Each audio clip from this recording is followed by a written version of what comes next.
Dámy a páni v Európskej únii, čo je pre vás dôležitejšie? Vojna na Ukrajine? Záujmy Ukrajiny ako nečlenského štátu Európskej únie? Alebo sú pre vás dôležitejšie záujmy členských štátov Európskej únie? My nechceme nič.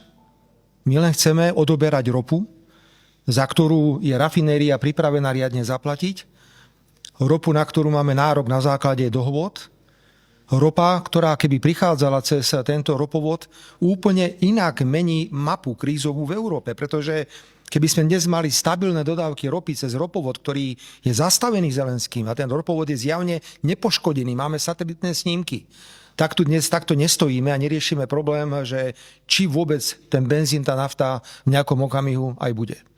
Slovenská verejnosť musí vedieť, že ukrajinský prezident Zelenský úmyselne poškodzuje Slovenskú republiku. A poviem to ešte raz. Slovenská republika musí vedieť, že ukrajinský prezident Zelenský úmyselne poškodzuje Slovenskú republiku za to, že nemáme rovnaký názor na vojnu, ako si on želá. Ale len blázon môže vypnúť družbu.